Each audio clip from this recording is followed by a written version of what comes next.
I was just saying to Ellen before we started, this is a talk I've been really looking forward to giving because I feel that all the reading behind this particular talk and the idea of teacher expertise is something which has been accruing over the last sort of months, if not years. And I wanted to do something completely new. I wanted to write a talk I've never given before.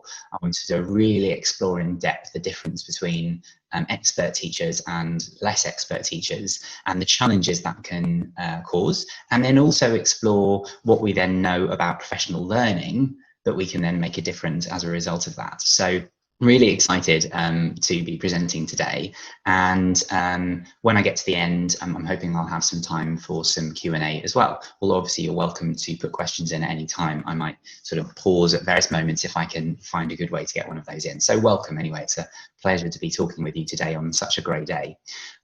Just before I begin then, there's lots and lots of papers which this was based on, but here's 3 particularly interesting papers. And again, these are not ones that I typically reference in some of my other talks.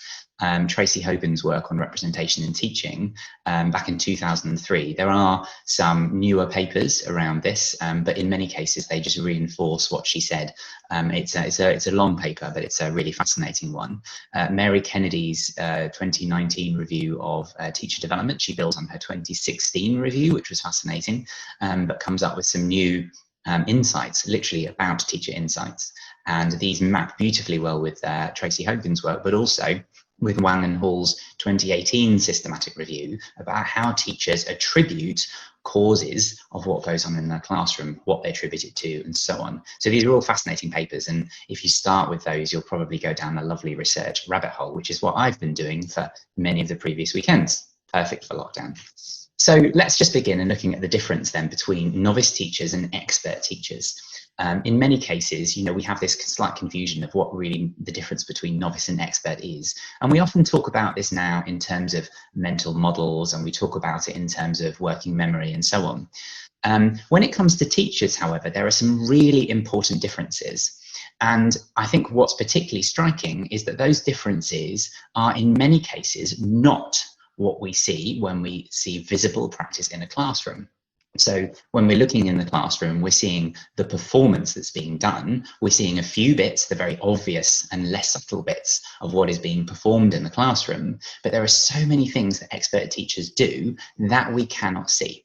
So let's begin by having a look at how expert teachers perceive the classroom completely differently to novice teachers. So the first thing is, because let's say I'm an expert teacher, if I'm an expert teacher, I've been in hundreds of classrooms and I've accrued, gradually built up all of these different experiences, and I'm able to understand from my enormous library of memories how I can then see any classroom and reflect, what is this one most like? Now, importantly, I'm remembering all of those different classrooms, and it enables me to constantly predict what's going to be happening next. This is a very profound statement about memory, that in our existence, we are constantly using our existing memories to predict what's about to happen next, and then we correct that based on what we actually see and hear. But most of our thinking is based on our predictions and then those little corrections. So for an expert teacher, a lot of their thinking is based on what they already know and what they already predict. So an expert teacher can draw on their huge understanding, their huge expertise on classrooms, and in any particular given situation, they've got a number of things that they think are more likely to happen, and they can say, therefore, begin to take action based on that.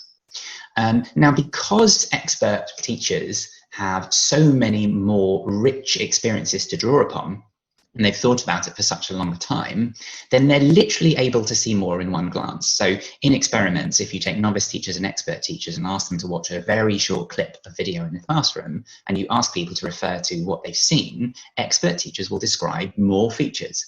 That's because they're able to take more things in more rapidly.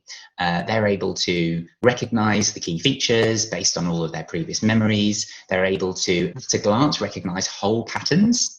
Now, this is very similar to asking novices versus experts to look at chessboards. And if you ask an expert to look at a chessboard for a very short space of time, they can really accurately and quickly recreate the whole chessboard. But if you show it to someone who doesn't know about chess, They might remember one piece if you're lucky. Teachers are the same. We can recognize the patterns very quickly, and then we recognize information more quickly, but also we're drawn to the more important features. You know, it might well be that a child has made a dramatic movement, and a novice might really focus on that, but an expert may focus on much more subtle cues and features. Now, as a result of having all of these mental models, an expert is able to look at a classroom and see what's not happening. So, for example, if I'm teaching a topic, and I've taught this 50 times before, if I'm predicting that the children then kind of, you know, they look like they're understanding, they're about to go into engagement with learning, and I'm watching the different patterns, I'll immediately spot when one or two pupils don't seem to be behaving in the way I would predict. I will spot them more rapidly, whereas as a novice, I don't really know what the next behavior is likely to look like, and so I'm not even spotting what's not there, what's not happening, because I don't really know what to compare it to.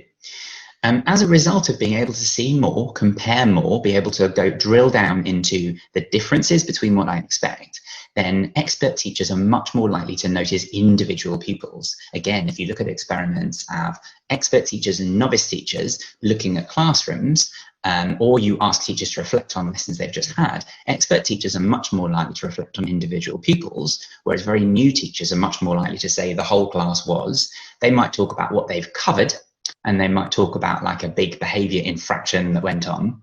But an expert teacher will be much more likely to talk about individual dynamics going on, the interactions between themselves and pupils, or even the interactions between different pupils.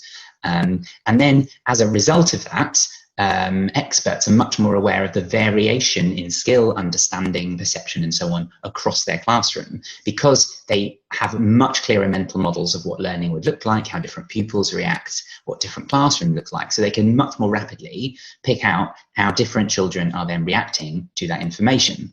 So that's a few ideas, but there's more. There's so much about how expert teachers perceive the classroom differently.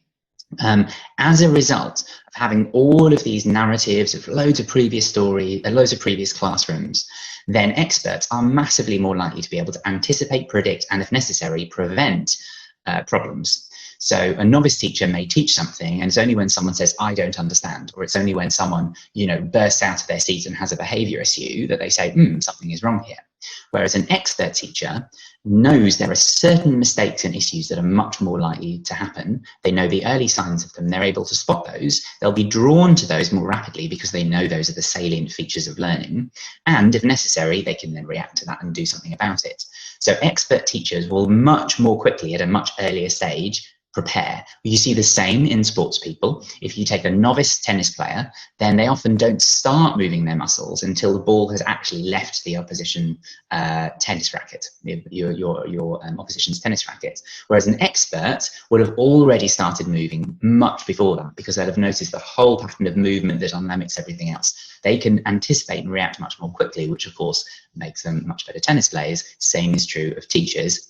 And then we also say, what are we paying attention to? Novices, if asked to recall their classrooms, are much more likely to talk about, again, what they covered, but also whether children were conforming to the behavioural norms, because that's the thing that tends to stress them out the most. Whereas experienced teachers are much more likely to describe classroom interactions and indications of learning. They're much more likely to focus on who learned, who didn't learn, how they learned, and so on. So they're looking at different things, they're reflecting on different things as experts.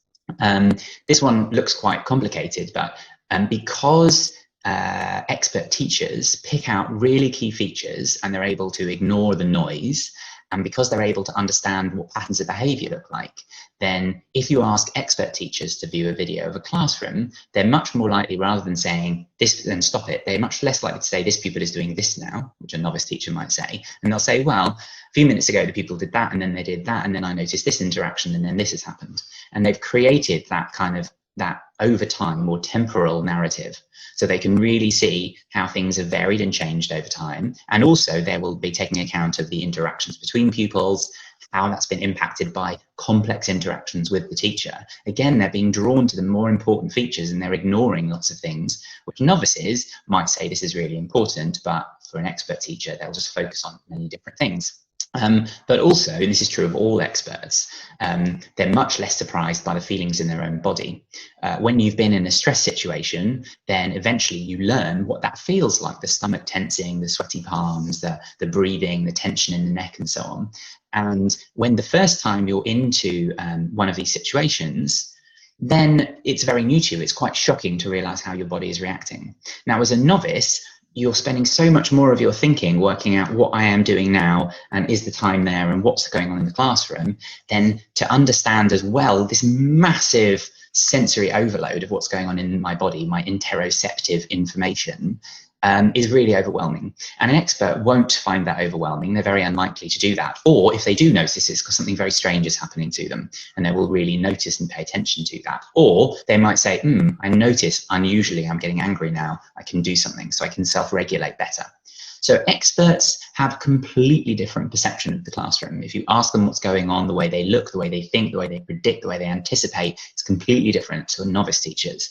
And that, of course, is incredibly important in working out what they do, how they act. So let's look at that. So expert teachers act differently. And this is not just they use certain practices more often, it's other things as well. So the first thing you tend to notice is an expert teacher is much less likely to just deliver a script. They're much more likely to show how they adapted their questioning, the different activities. They explain things much more flexibly.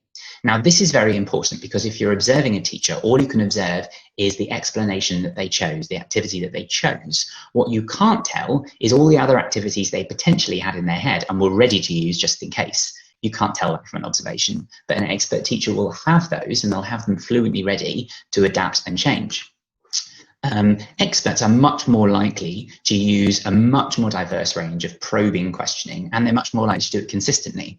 If we think about perception, experts are much more likely to focus on the learning that's going on, and they're less worried about kind of some of the more superficial features and the behavior issues.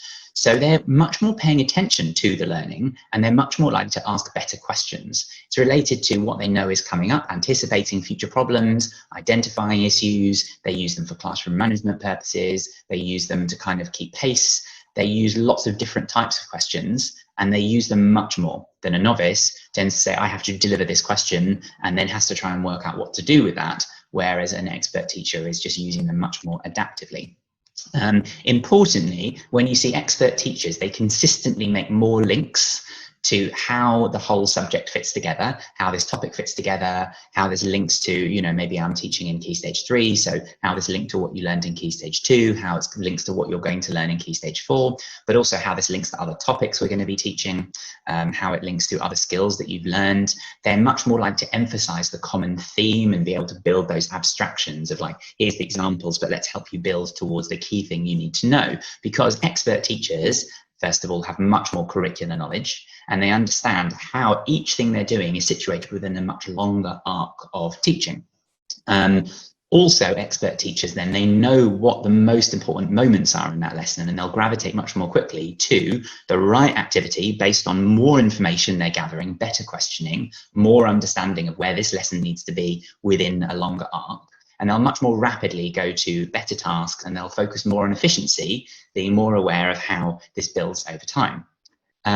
So they're acting differently, there's more. They're also anticipating much more. You tend to see novice teachers are much more reactive to, oh, that's gone wrong, I need to do something. Whereas expert teachers will spend more time thinking this could easily go wrong here. They change their explanations, say you might be careful about. They change the structure, they change the exercises to reduce the possibilities, misconceptions and misunderstanding coming in. They're questioning, their activities are probing that much more rapidly, and therefore they're much more able to respond quickly and potentially prevent in the first place.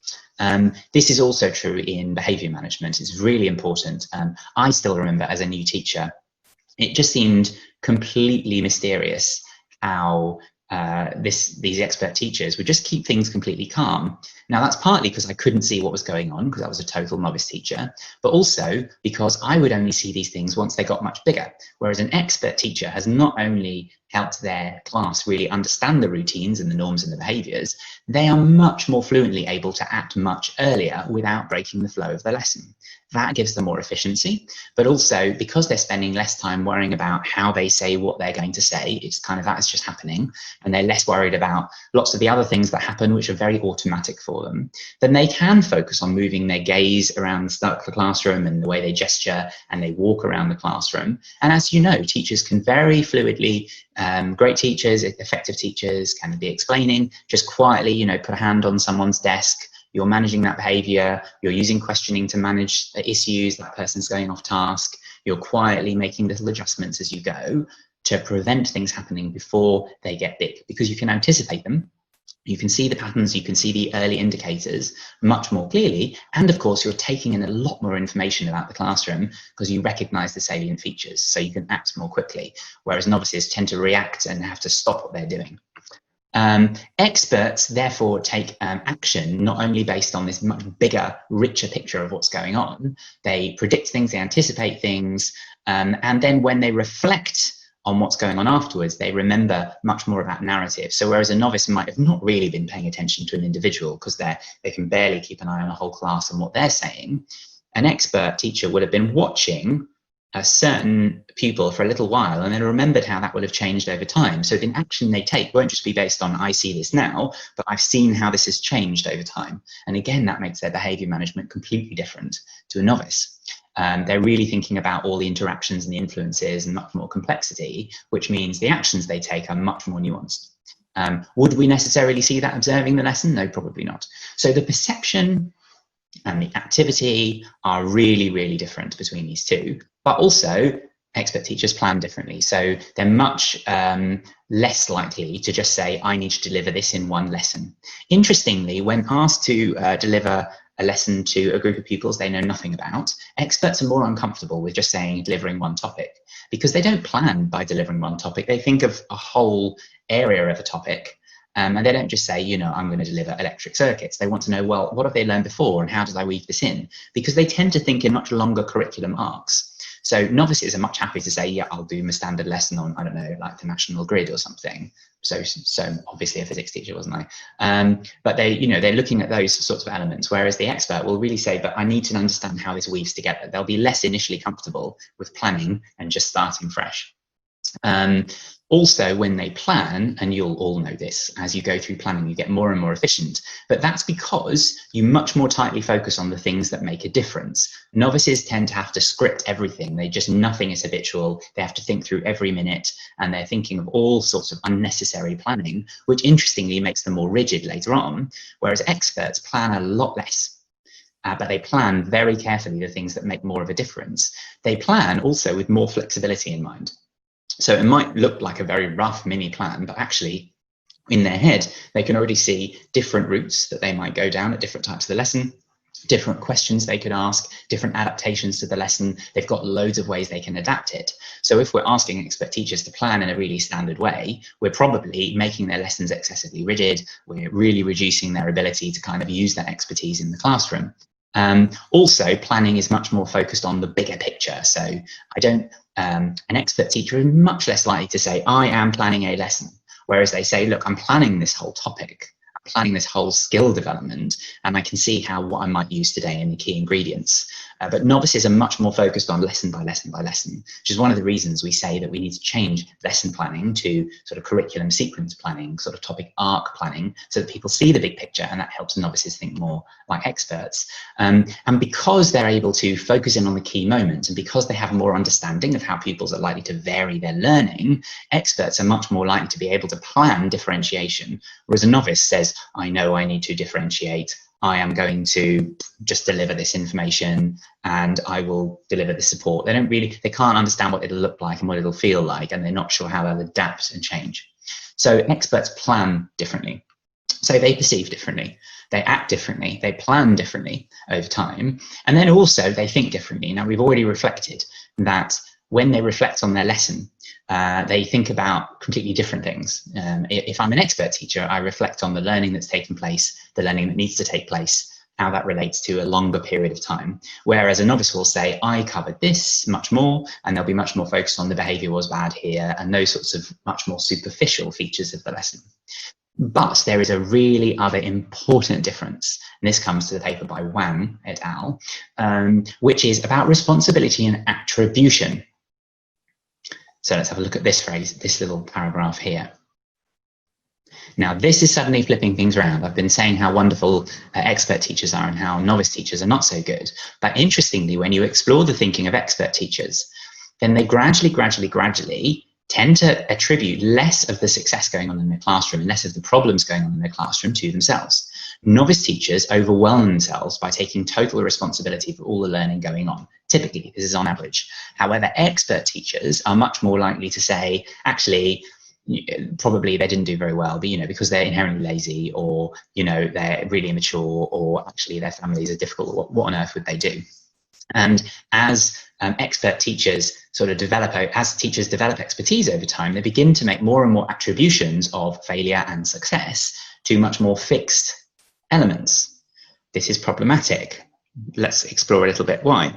So, first one, the way that I attribute cause of behavior, etc., really affects me a lot as a teacher. So my thinking about whether the thing I see can be changed or the thing I see is fixed is really important about the effort I then make. So do I think I'm the cause, or do I think actually, look, that failure or success was caused by the student, there's nothing I can do, or it was caused by their peers or caused by their family, will very much affect the effort I make about changing. But similarly, I might say, well, look, I'm resigned to this. There's nothing that could be changed. If I think something is fixed versus malleable. So if I say, look, this student is just low ability and there's nothing you can do about that. And, I can mitigate as best as possible. But if I say, actually, this is a temporary attitude issue, I can change this, I'm going to change it, I feel very different about it. Even if I feel someone else caused it, if I feel that it's malleable and I have agency over it, then I have a completely different reaction to what's going on in my classroom, rather than just saying, yeah, well, that's a problem and there's nothing really you can do about it, to, I believe I have the agency to fix this and it is changeable. And that completely changes my attitudes to what's going on in the classroom. And this is related to my expectations. Let's put these two phrases up and just give you a moment to read these.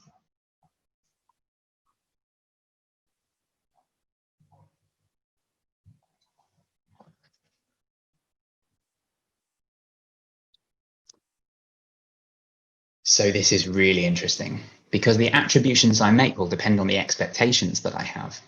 So let's say I'm teaching and I've got someone I consider to be basically a pretty high ability pupil.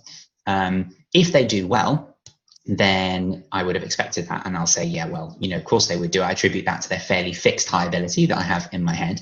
If they do badly, then that seems very strange to me, and that won't fit my expectation of them. So I'll assume it's probably a temporary issue. Maybe it was my teaching that was bad, I might feel guilty. Maybe they just didn't put the effort in, and I'll feel annoyed with them. Flip it round for a low ability, someone I perceive as low ability. If they've done pretty badly, then kind of, it might feel sympathy, but kind of that's as I expected, really. That is what I think their fixed trait is. But if they do well, I'll be, oh, that's nice. Maybe I did really well as a teacher. Maybe they put some extra effort in. That's great. But my reaction to it and the impact that I can think I can have longer term is very related not only to my attributions, but to my expectations as well. And again, these things become more fixed as you become an expert. So here's the challenge. In high ability students, I'm much more likely to be very proud of you doing well and very angry with you or guilty for me if you do badly. But for what I perceive as low ability students, I'll be, pleasantly surprised if you do well, and sympathetic. Poor thing, give you a hug, isn't life hard, if you do badly. And of course, everyone else notices these things. So teacher expectations lead to a change in the way I'm interacting with teachers and with pupils in my class, which is spotted by that pupil and their peers. So if I'm going, wow, that was really brilliant, and maybe they think, I don't think that was brilliant, they see my expectations are low, their peers see their expectations are low, and that can become self-fulfilling. Once people see that my expectations are low, they often go down to those expectations. But if someone sees I'm getting annoyed with them and saying, you didn't put the effort in, you can do loads better than that, even though they might be annoyed at me being annoyed, they can see my expectations are high. So this attribution and expectation of teachers is vitally important for getting the sorts of teachers who are going to be really effective. And even though a teacher might be expert from the point of view of having really rich mental models, these mental models can begin to cause problems. So interestingly, this also thinks about how we reflect on professional learning. So teachers who think misbehavior is basically related to the teaching or is related to the class environment have been seen to have a much greater willingness to improve their teaching. So if I believe that the behavior is basically something I can control and something within my agency, I'm much more likely to engage in trying to improve my behavior management. But if I think actually it's just that's an inherent thing to that child, there's nothing anyone can really do, I'll do my best, but it's quite annoying, they'll become stressed, and also they'll become kind of disengaged with it as well. So that relates to teacher stress. If I think that my student success is something I can control, I have the ability to change, then actually I'm much less likely to be stressed and much less likely to burn out. Also, if I'm thinking about my own stress levels, my attribution of that is important. Do I think, well, I'm stressed now, but basically it's just because of this particular lesson, it's a temporary thing and it can be changed with the support of my, my boss and so on? Or do I think it's something which is not changeable? And actually, if I think this drudgery of like these real difficulties that I'm being blamed for and I can't control, I get very stressed and I'm more likely to get burnt out. So people have been saying, what's the implications on this about CPD? So that's a really interesting one. Let's just go and have a think about what do we need to help teachers improve? Because clearly it's not just bunging people into training sessions, which are, here's how to ask questions, here's how to teach reading, here's how to do this and that. And actually we need to think a little bit more reflectively about all these things. So we have to help colleagues develop more expert perception. We have to make sure teachers are understanding the classroom they're seeing. We have to help change their thinking patterns based on what they understand and what they don't understand. So that's a real challenge, because you can't just assume that the way people think and see their classrooms is the same. It's massively different. So we need to develop that expertise in the way that people see their classrooms. We also need to help people understand a much richer set of models about what classrooms look like, how they vary, how they look in different topics, how pupils learn things, how that varies, how different types of pupils learn, the different issues that can arise. And it can't just be telling the person that, they have to integrate it within their sensory experiences, their memories over time, so that they understand how to use that very flexibly once they're in the classroom. Therefore, they need to have flexible classroom strategies. Simply saying to someone, well, good teachers have been seen to do this, this, and this, and then you need to repeat this, this, and this. Well, that's kind of pointless, isn't it? Because the expert teacher had at any other time 10 other things they could do. They were seeing 10 times as much, and they were receiving information and being much more reflective and reactive and flexible. So we need to help people understand flexibly when to use strategies and when to change and so on. We also need to change patterns of planning. And I know some schools begin to do this already. Don't ask people to plan individual lessons. That's actively forcing them into being a novice. You need to ask people to plan longer units of work and understand how today's particular episode is situated within that longer learning, within the curriculum aims, within the learning history of those pupils, within what they need to get to, how the differentiation works. And the learning, the planning needs to become more flexible, more tightly focused on learning moments, and less kind of bureaucratic and scripted. And we need to push people into that and stop trying to get people to kind of be really rigid in their planning, because that is making them actively less expert. We need to improve the reflection. So when a teacher comes out of a classroom, we need to try and get them to move beyond people behave badly or not, I covered this or not. And we need to get them to think about the underlying, what I saw, what learning happened, the change over time, different pupils, and not just the surface features. And similarly, anyone else in that classroom, we have to get them away from teacher did, how pupils reacted, and thinking a lot more depth about that. But also, it's not just moving people from novice to expert. And bear in mind, expert is a difficult word because we conflate expertise in terms of mental model expertise and competency. And it might be I've become really expert, but not in the best things. It might become I'm really expert, but not in the right set of expectations. So we have to be able to shift and unstick teacher expectations and show even expert teachers that certain children can do better, that actually some of the things they think will never be changeable can be made changeable, and that actually children, you can expect them to do more, and that it's in your locus of control. These are malleable traits. And that's a very hard thing to shift, because these are deep-rooted beliefs which also protect that teacher from feelings of failure. So it's a very subtle process of gradually shifting these things around.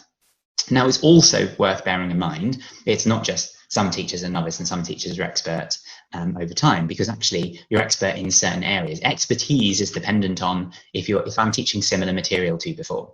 So, I mean, if you put me right now in like a sort of a lower sixth classroom teaching the beginnings of A level, what was, I guess, AS level, and I'm teaching maybe in a similar school with similar material, and I'm teaching with similar style than I did before, I'll rapidly be able to adapt to all those patterns I had before. But if you ask me to teach in the school down the road, which maybe had much higher levels of deprivation, had very different types of pupils, maybe it's a very different, maybe you ask me to teach computing instead of physics, and maybe you're asking me to use very different style of teaching, I won't be an expert anymore. I won't be able to see the classroom in anywhere like as much depth, because I won't recognize what's going on. I won't understand how everything links together with the previous things and the future things. I'll much more likely to fall back on scripted delivery, much less flexible. I won't know the questions to ask. I won't know what to probe. I won't be able to anticipate issues. So even though I might be an incredibly expert teacher in one area, I might not be an expert teacher in another area. And this idea that expertise in teaching, and that once you're a good teacher, you're a good teacher, is definitely wrong. There are elements, maybe classroom management, and even an experienced teacher will be able to spot some of the behavioural issues going wrong, but they simply won't be able to understand the flow of the subject going underneath. That is also true then, if I'm coming into your classroom and you're an English teacher and I'm a science teacher, of course I'll be able to see if children are about to behave or not, and I might be able to see some of the interaction. I won't understand how you're anticipating different subject issues and how you're weaving those different things together and how you've chosen specific choices out of others and how you're using the curriculum materials. I simply won't be able to see that. I don't have the expertise in that. I am not seeing the classroom and what's happening in the same way that you're seeing it. So bear in mind that an expert asked to teach outside their expertise becomes a novice. They become much more scripted, they see much less, they process much less, they react much less, and they become more anxious in many cases because it's unfamiliar. Many of you will have experienced that, be going into an area where, oh no, I'm only a couple of pages ahead of my pupils. We've all been there at some point, and it's very stressful, and you know the teaching isn't as good, and you know that if you stick with that topic over a period of time, gradually you become more expert in it.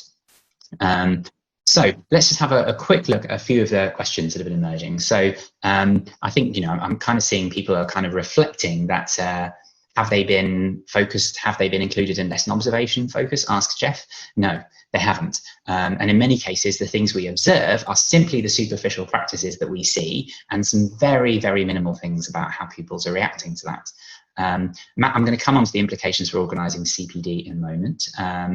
As an NQT, Angela, so is your lack of expertise then likely to result in poorer outcomes in attainment? Yes, actually, initially, we are very consistently, teachers become more effective for their first 3 years. And one of the best things that you can do is work with expert teachers, get someone very experienced to watch your lessons back with you or sit with you in lessons and tell you what they're seeing and how they plan, get them to talk you through their planning and reflect on yours. We'll come on to that in a moment. So can we bypass the need for lots of expertise and generate this bank of knowledge, or is being in multiple classrooms the only real way? Well, I mean, there's no real quick fixes to generate lots of mental models. We can obviously design experiences to do that more quickly. That's what we do in teaching. But we won't necessarily be able to just bypass that. It just takes a long time to become an expert. You can't just click your fingers and become an expert. And many of the things we try and do to force people into expertise are actually harmful, because in many cases, for example, we find that people try and script and say, I've seen a really good teacher do that, and someone else might do that. Just notice that the sun is so incredibly bright at the moment that I just need to make a quick adaptation to my computer so that I'm actually visible, because this is the joy. My camera doesn't completely change itself, so let me just see if I can quickly do that. Anyway, yes, so the while I'm trying to make myself visible again, it is a real challenge that we can't overcome this, and actually it takes just a very long time to make these changes. So we need to reflect on that and think, okay, well, how can I get people to work with experts? So bear with me, let me just fix my there we go. We can also, you can see me again. That's nice news. Right. Okay, so let's move on. So what's professional development that's more likely to work? So now I've looked at Hogan's work and lots of other papers around that. I've looked at Wang's work on attributions. What does Kennedy say in her more recent reviews? She picks out some things that I think are very interesting. So the first thing is CPD that's more likely to work is much less focused on do this, deliver it this way, here are general ideas, okay? And in fact, she noticed that if you look at programs of CPD that are much more standardized and where someone invented it over there and they're just boxed up and delivered around, they either have no impact or they make outcomes worse. So that's actually no surprise if we just reflect on what we thought. If I'm taking teachers who are developing these mental models of expertise and this adaptive practice and saying, by the way, do this, they don't know what they're reacting to, they don't know what to predict, it's not flexible, it's not useful, they're having to think much harder about it, they will become worse. They will be able to see less, they will be outside their comfort zone, it won't be aligned to what they're actually thinking. And that is what Kennedy finds very clearly, is that overly packaged, standardized, inflexible delivery of just do this generally tends to make professional practice, tends to make people outcomes worse. So the stuff that works needs to be focused on helping teachers. She uses the word generate insights. So what do I understand about the classroom and how can I react more adaptively in the classroom and in my classroom? And she notices that if you compare similar programs where someone just says, here's a way to do this, here's what to look for, is less effective than, right, let's look at your classrooms. How would you do this? How would you plan it for your classrooms? How would you think about your curriculum? And the more people can adapt these ideas for their own classrooms, the better, which is, that's a finding that's been coming out of professional development research for a long time. We also know there's a lot of work on coaching at the moment. And if we get expert teachers to talk about what they're seeing and articulate what they're seeing and articulate what they're thinking and the different things they're thinking, that is really helpful. And actually using experienced practitioners to share and develop the novice teachers is really important in less effective and less experienced teachers. And it might even be that I've become expert in not great practices and I've become expert in not great expectations. But if I work and articulate and engage in really rich dialogue with someone who is expert in better practices and better expectations, I will be forced to talk about that and see the differences. And as long as there's a lot of trust, as long as we're in a really supportive environment and culture, I will gradually be able to shift what I think. I can only shift what I think once I've actually articulated what it is and I've said out loud, this is what I believe, then it's much easier for me to shift that.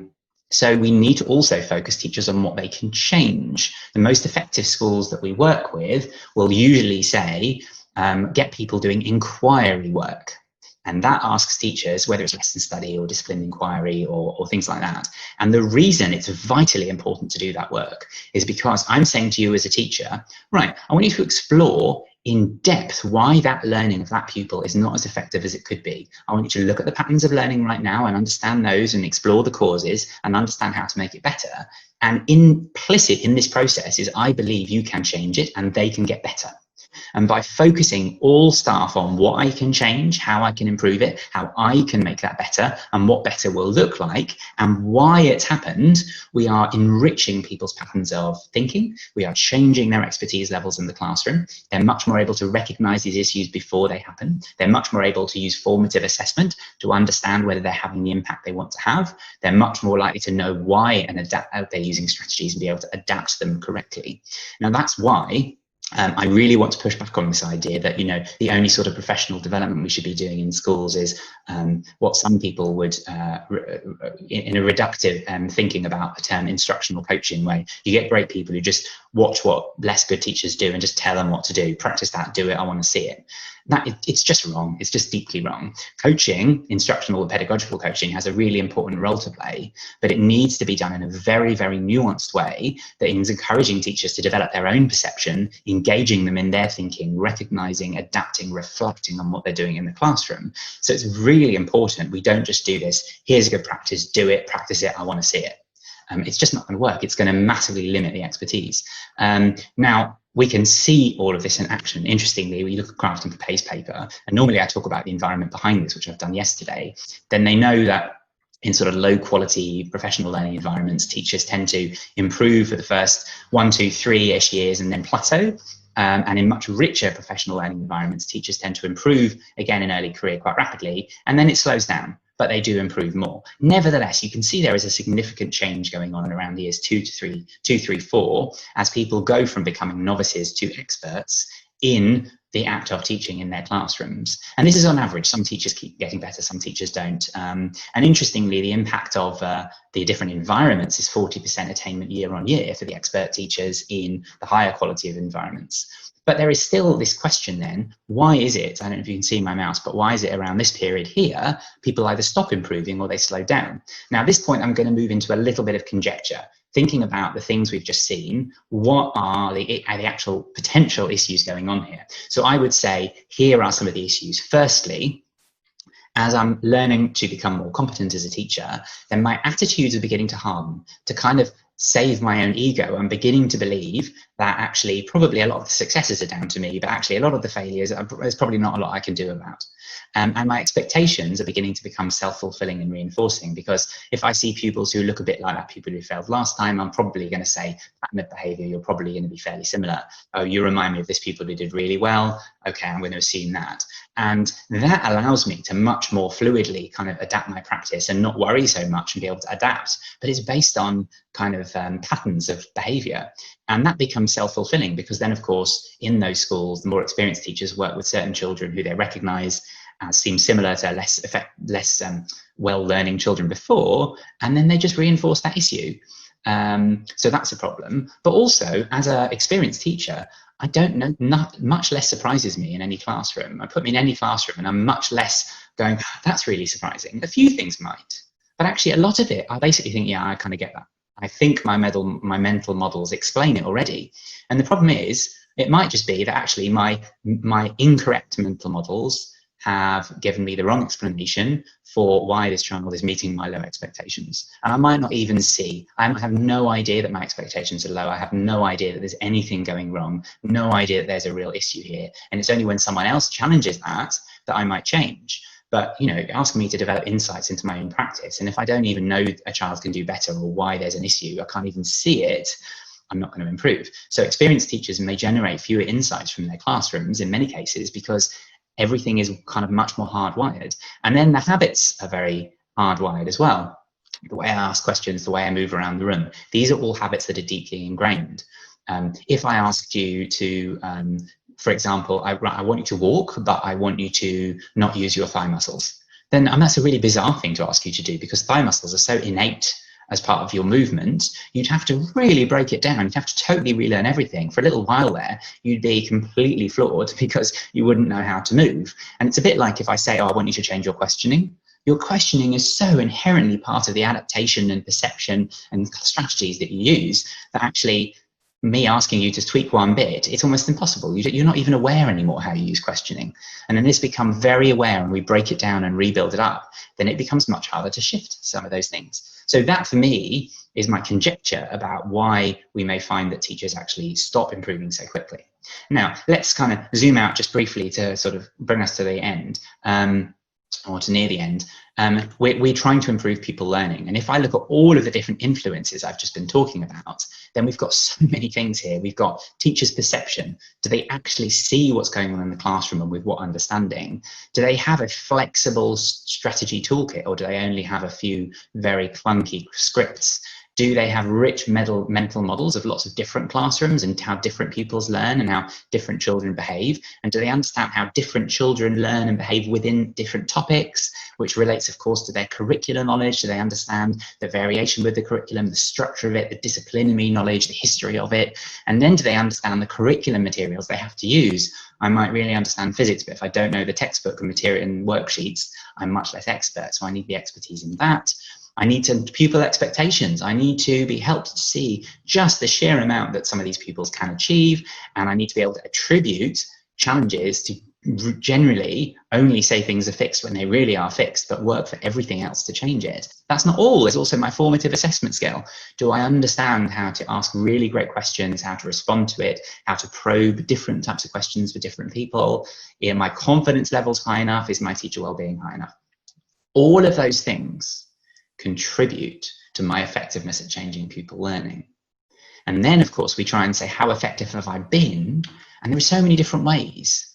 So we look at pupil books. We look at, we look at test performance. But actually, it could be part of that learning will influence what they go on and are interested in doing in the future. Part of that learning will impact the way they have conversations about it. Part of that learning will be what they're inspired about. Part of that learning will be the questions they're asking. Part of that learning will be lost completely. And so if we're only looking at pupil books and a few test outcomes, we're also missing most of the pupil learning. So then we compound this issue by saying, actually, a lot of our CPD in schools is about, here is a strategy to use in your classroom. And it ignores most perception, it ignores most of the mental models. And so the CPD is trying to impact a tiny part of one element of teacher expertise, and then we're trying to explore whether that has made any difference in like test results, for example, which are only a tiny reflection of pupil learning. And then leaders are trying to plan that based on tiny little fractions. So they do lesson observations, which pick up the most superficial possible features of what teachers are actually doing, ignoring all the things they could have used but decided not to. They look at tiny little fractions of pupil books without knowing the context of why they were there. They look at a few tiny samples of pupil data, which are standardized in some way, aggregated, averaged, and then somehow they grab all of that back and try and use it to make decisions on what CPD they'll use to change classroom strategies. Is it any wonder why a lot of people get frustrated that CPD isn't having an impact and teachers don't seem to be getting much better? No, it's no surprise at all. When we look at this, actually, we're missing most of the data. We're missing most of the aspects of teacher expertise. We're missing most about pupil learning. We are leaving it to leaders to make very slow judgments based on very limited and often flawed information to try and pick CPD, which again doesn't actually affect everything. So that's a real challenge. This leads us to just to reflect on some of the dangerous errors I see in CPD planning. So if you just tell teachers things and you forget the fact that they have rich mental models already, and they have a lot of perception, sometimes of the wrong things, sometimes they see the wrong things or understand the wrong things. If you overlook the fact that they have these rich mental models of thinking, then you're not designing professional learning. You're just trying to tell people some things and hoping they magically insert it into their thinking. Similarly, if we say a new, completely beginning teacher, we assume that they're classroom novices. They have thousands of hours of experience of being in classrooms, but they have an experience of learning what it's like as a pupil. And if we then shove them in front of the classroom and say, you know nothing about this, I need to explain everything from scratch, actually they're drawing on their very rich mental models of what it's like being as a pupil, which actually doesn't explain as a teacher at all helpfully. But we need to realize that actually those can take a while to shift. We can't assume if you're a great teacher there, you'll be a great teacher there. We actually have to help you break down your expertise and rebuild it and understand the links in curriculum. And I distinctly remember going from being a science teacher where I felt I'd developed these to a maths teacher where I didn't have a lot of that expertise and depth, and how much I struggled in doing that. We can't just focus on practices. We can't just say, misuse Teach Like a Champion, for example, which is supposed to be about developing depth of insight, and just say, here's strategies, you need to use them. We have to help people develop the perception. The people who invented the Teach Like a Champion models and various other of these, Rosenstein's practices and so on, they had great perception, had great insights, they had great flexibility in formative assessment. We can't just say, repeat what appeared to be performed on the surface without knowing the thinking that goes underneath, or else we are limiting people's ability to be experts and potentially making them worse. We can't try and design CPD, which was designed with a lot of thinking in mind and is repackaged inflexibly to be delivered. That will probably make practice worse for most people, and that sort of CPD has consistently been shown to not scale effectively. We can't just explain generic theories of learning, and I see this a lot when people excitedly talk about various bits of cognitive science and say, we've talked about retrieval practice, and then wondered why it hasn't impacted everything else. Because actually that learning, that adaptation, recognition needs to all be flexibly integrated together. Also, we can't neglect teacher sense of agency. If I say you have to have lots of this professional autonomy in your classroom about how you're going to weave expertly all of these different things together, but by the way, you just have to do this and you don't think it's relevant, then that will be demotivating for you, stressful for you. You won't be engaging intellectually with it. So if we neglect teachers' sense of agency, that's a problem. But if we give them total agency, that's a problem as well. If you ask me, David, how can you make your teaching better? Then I'll either pick a potentially very flawed insights that I have into what's wrong and what's right in my classroom, and I might get overly excited about something I've just read. And actually, of course, I have some really valuable insights and contributions to make about what I'm going to learn about, but they're not the only insights. So if you give me no autonomy or total autonomy over my professional learning, that's not helpful. So effective school CPD needs to have lots of high quality dialogue, lots of insightful reflection on classrooms, curriculum assessment, teacher expertise, and not just, I saw this, I tried this, here's what I tried. Not that kind of very low level, I shared some practice. It needs to be a lot of thought about what we're seeing and thinking and doing. There needs to be lots of structured engagement with research and expertise. You know, it needs to be understanding the depth of thinking behind it, and the whys and the hows, and what people are seeing, and the different strategies and how they reflect and combine those, and not just research this, do this, do this. And I will never forget a school leader who once told me, I read the EEF toolkit, it said feedback is right up there at the top, so I tell my teachers, just mark your bloody books. Literally the very worst use of research I think I've ever heard. It needs to be structured engagement, understanding the depth to develop expertise in it, and not just kind of research says do this, which will limit people's professional flexibility and will probably make them worse because they won't understand why they're doing it. They won't recognize what it looks like when it works.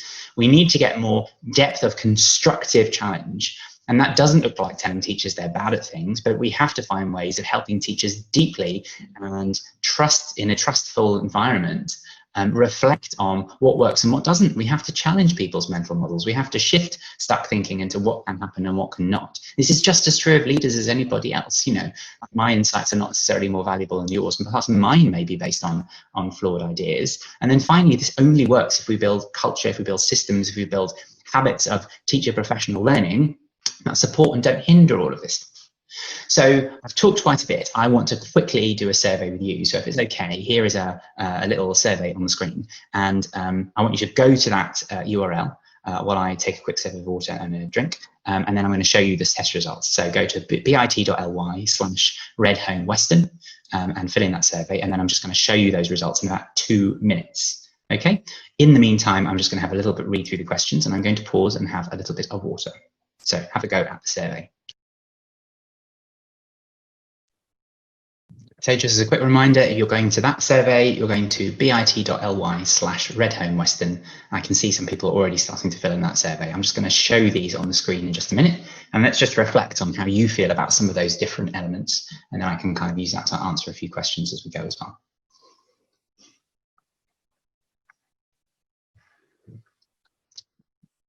In the meantime, let's have a look at a few of these questions that people have been asking.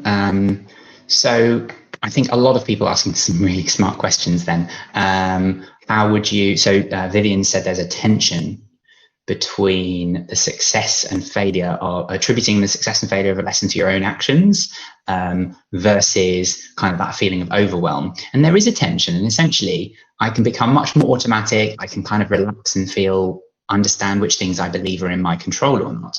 And what I'm not suggesting is everybody becomes overwhelmed by saying, I'm responsible for all failure in my classroom, because that would just lead expert teachers to be overwhelmed as well. But what I'm saying is the thing that produces that comfort and that confidence as we go on can also be the thing that stops us from learning. So what we need to do is, in an attitude of inquiry and curiosity, we need to spark people's attention on, are my expectations correct? Is my understanding correct? Am I seeing the right things? And we have to shift and disrupt what people think, and not just allow them to kind of get to a sort of a comfortable state. So in lesson observations, Hannah Thompson's asking about the role of lesson observations and how that fits within sort of the development of novice to expert teachers. How can you ensure those who are observing staff have the conversations that allow them to improve? Well, look, you've hit the nail on the head. The purpose of an observation has to be about exploring your depth of thinking, helping you reflect on which things might be seen differently and how you can improve that. I hope everybody now understands that a lesson observation cannot possibly judge how effective a teacher is, because 95% of the stuff we've been talking about today is not remotely visible. It's impossible. You can't possibly see what have people seen in the classroom or not. What have they predicted or not? What strategies, what are the 9 out of 10 strategies that they didn't decide to use? How are they currently imagining how the different things fit into the classroom? You can hear what they say, you can't hear what they don't say. And you also can't see the impact of all of the previous work that they've done. So it has to be a discursive approach, encouraging reflection. Pedagogical coaching is a very skilled approach, which requires high quality dialogue, high quality understanding of how teachers learn and think and develop. And when we tend to work with schools on this area, we'll spend several days working to develop skills of this coaching. And the coach needs to understand themselves and not jump to conclusions and not have their expectations and their perception wrong as well. So there's a lot of very detailed work when we do our pedagogical coaching work. Let's have a look at a few of these let's have a look at a few of these survey results. So I'm just going to share these for a second. So first of all, very interesting. We've got lots of teachers here today, lots of middle leaders here today. Got some senior leaders here as well today. So that's very interesting. Most people from the UK. Hello, welcome. So do you consider the different elements? So basically, if it's on the left-hand side, people rarely do it. And if it's on the right-hand side, they do more. So teacher perception, no, people are not doing that much. Teacher mental models, no, people aren't doing that much. Flexibility and adaptability, a little bit more. Formative assessment, people who do more curricular knowledge. I wonder why people are doing that a lot more now. Curriculum material expertise, yes. Expectations, yes. Sorry, it keeps jumping back every time someone puts a new answer in. Teacher confidence, no. Well-being, no. Attributions of cause, no. Expectations, yes. So that's very interesting. In terms of the factors that are present, high quality dialogue. People kind of tend to agree that that's there, or a lot of people are saying they disagree. Shared structured engagement with research. People are saying they're more confident about that, which I think is interesting. Sufficient depth of constructive challenge, fairly neutral with a bit of kind of negative. Actually, are we really challenging people where they can have their questioning challenged in a way that's actually helpful? And then the culture and systems and processes. So very, very interesting. So look, to finish off, what's the sort of leadership that I think makes a difference here? And here is where I'm going to challenge you, because if you believe all of these things I've just said, which are all very research-based, you can feel free to go and read the papers, that perception, you can get stuck in your own perception, and your predictions of what you think will happen and your own insights into your own practice are not always that helpful. I would just challenge you as a leader to think the same things, because I often hear leaders who say, oh, no, that's fine. It's really obvious what you do here. You just do this. And that's a real problem. What we need is, if you want to understand how effectively professional learning is happening in your school, then if you're only seeing what you're used to seeing, you won't see the discrepancy between what's happening and maybe what should be happening. Similarly, you won't have the insights necessarily of what all your staff think, and you might just say, well, this is what I believe is happening, or from my few conversations. Do you have anyone who's actually helping you disrupt your thinking about CPD? The number of people who think we've got a brilliant CPD model, and then when we as a charity go and explore it, we have to very gently work with them to challenge that, because actually there are some fundamental issues within that. The most common one being, it's a great model. And it's like, well, it is on paper. The design of it's lovely. The actual implementation, unfortunately, is lousy. And so many people have things that they think on paper are brilliant. I've read all the books, I've read the blogs, here's my wonderful CPD model. For some reason, my staff are really grumpy. And that's because they don't have the challenge of actually, well, this isn't implemented properly. They don't have the challenge of all the different perspectives. That's a real problem. And I can't tell you the number of schools who've fallen into that trap of just believing that actually they've got a well-designed model. Design is, it's the implementation that's happening, what's actually happening, what's happening as a result. And then, do you know how different professional development models can vary? A lot of people do what they did previous years, or they pick up, say, oh, we're going to do lesson study, or oh, we're going to do discipline inquiry, or oh, we're going to do coaching. And they don't actually understand all of the different moving pieces between that. They don't understand how this needs to interact with appraisal, and this needs to interact with school improvement, and this needs to interact with curriculum planning. And how it's a bit like a teacher saying, great, I'm going to do teach reading now, I'm going to use this approach, and not understanding how it fits with everything else they're doing. So you have to, as a leader, understand the different types of models, how different things vary, the key features over time. It takes an enormous amount of expertise to lead teacher learning in a school, and to understand how all these features can vary across different schools, and challenge your own biases and your own kind of, internal perception. And then finally, you need to think about how you're using all of these different tools, like middle leadership meeting times, research lessons, visiting other schools, engaging in book clubs, all those sorts of things. You have to understand how they all fit together. So anyway, look, that's my key input for today. And sorry for taking a little while in that process. And I've just realized that actually I was still showing the survey and not sharing my screen, which should have been that. So here is the key thing I should have been showing at that time, which is, the perception, the insights, the challenges, the variation, and the structured approaches. So, I would just say that you do need to think about these things. You do need to reflect very carefully on that level of expertise. So that's what we do as a charity. If you're interested in working with us, but plenty of other people are brilliant at this, and, organizational review and coaching and training and networking. Don't fall foul of what teachers fall foul of. Develop expertise with challenge and insight. And finally, we're running a series of events which you're very welcome to come to, working with Dylan William this week, free events if you're interested in coming and hearing more about those. And then if you want to sign up for some of our research reports, or buy the book that I co-wrote with Bridget Clay, you'd be most welcome. But thank you very much for your questions. Thank you for the opportunity. Thank you, Ellen. Thank you, Research Ed. And it has been a real